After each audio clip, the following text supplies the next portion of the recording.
এটা কিন্তু রিকোয়েস্টের একটা ভিডিও। আপু কত ইঞ্চি বডির জন্য কত ইঞ্চি ডাউন দিতে হবে, একেবারে জিরো সাইজ থেকে 50 ইঞ্চি বডি এ টু জেড বুঝিয়ে দিয়েছি। আপুরা তোমরা অবশ্যই শেয়ার দিয়ে রাখবা, এছাড়া পরবর্তীতে আমার এই কাজগুলোর সাথে তোমরা মিল করবা। আমার দিকে আটকানো অংশ রেখে দুইটি হাতার জন্য 4 ভাঁজ দিয়ে নিয়েছি। যেহেতু বড়দের হাতার মার্জিন এখানে দেওয়া আছে, তো ছোটদের জন্য ডাউনের মাপগুলো লিখে নিব। মোহরার অংশের সাথে জয়েন দিব, তার জন্য 1/2 ইঞ্চি নিয়েছি। হাতার মোহরি সেলাই করব, তার জন্য বাড়তি নিতে হবে 1 থেকে 1.5 ইঞ্চি। তো এখন বডি অনুযায়ী আমাদেরকে এই ডাউন শেপটা দিতে হবে। এছাড়া আমরা যখন কামিজ কাটিং করব, মোহরার অংশ থেকে চওড়ার মাপটা বের করে নিব। তো বের করার পরেই কিন্তু আমরা বডি অনুযায়ী এই ডাউন শেপটা দিব। তো আপনারা দেখতেই পাচ্ছেন এখানে 4টা মার্জিন কিন্তু আমি অলরেডি দিয়ে নিয়েছি 50 ইঞ্চি বডি পর্যন্ত। এখন জিরো সাইজ বেবিদের জন্য কত ইঞ্চি ডাউন দিতে হবে আপনারা অবশ্যই খাতায় লিখে রাখবেন। তো ছোট বাচ্চাদের সাধারণত 20, 21, 22, 23, 24 ইঞ্চি বডি হয়ে থাকে, যেহেতু তাদের ছোট্ট হাতা দিয়ে ড্রেস তৈরি করে দিতে হয়। এছাড়া মোহরার অংশও কম থাকে, তো তাদের জন্য ছোট্ট করে ডাউন আমাদেরকে দিতে হবে, তাই না?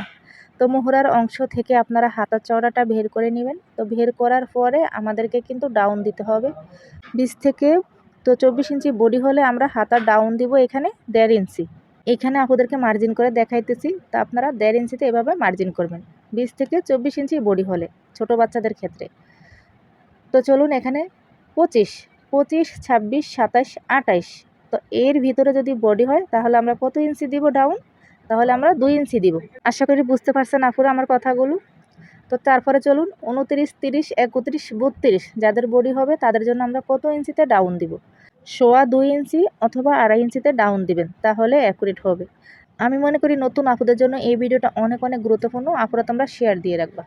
এখন 33 থেকে 35 বা 34, 35 বডি হলে আমরা একেবারে ফুল 2.5 ইঞ্চি অথবা আরও 1 সুত পরিমাণ আপনারা বাড়িয়ে নিতে পারেন।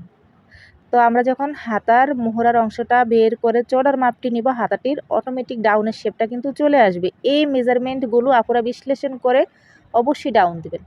তো যখন আমাদের 40 ইঞ্চি বডি হবে তখন ফুল 3 ইঞ্চিতে কিন্তু আমাদের ডাউন দিতে হবে। 40 থেকে 44 ইঞ্চি বডি আসলে 3.5 ইঞ্চিতে ডাউন দিবেন। বডি যখন বাড়তি হবে হাতার চওড়াটিও কিন্তু বাড়তি হবে। তো আপনারা যখন কামিজ কাটিং করবেন এভাবে কিন্তু মেপে তারপরে হাতা কাটিং করবেন। আশা করি বুঝাইতে পারছি আপনাদেরকে। এখন 45 থেকে যদি 50 ইঞ্চি বডি হয়, তো 50 ইঞ্চি বডির জন্য আপনারা ফুল 4 ইঞ্চিতে কিন্তু আমাদের ডাউনের শেপটা অটোমেটিক চলে আসবে। আর এই হাতার চওড়ার মাপটি আমরা কিভাবে নিব? তো সূত্র অনুযায়ী আপনারা তোমরা অবশ্যই মনে রাখবা বা লিখে রাখবা। বডিকে যখন 4 ভাগের 1 অংশ আমরা নিব, তার থেকে 1 ইঞ্চি কিন্তু বাদ দিয়ে এভাবে হাতা চওড়ার মাপটি নিব, তারপরে এভাবে বডি অনুযায়ী ডাউন দিব। আমরা যখন ডাউন দিব তখন এই মাপগুলো অবশ্যই দিয়ে কাটিং করব। আপনারা এই ভিডিওটা তোমরা শেয়ার দিয়ে রাখবা, এছাড়া পেজটি ফলো দিয়ে রাখবা, পেজে যদি নতুন হয়ে থাকো।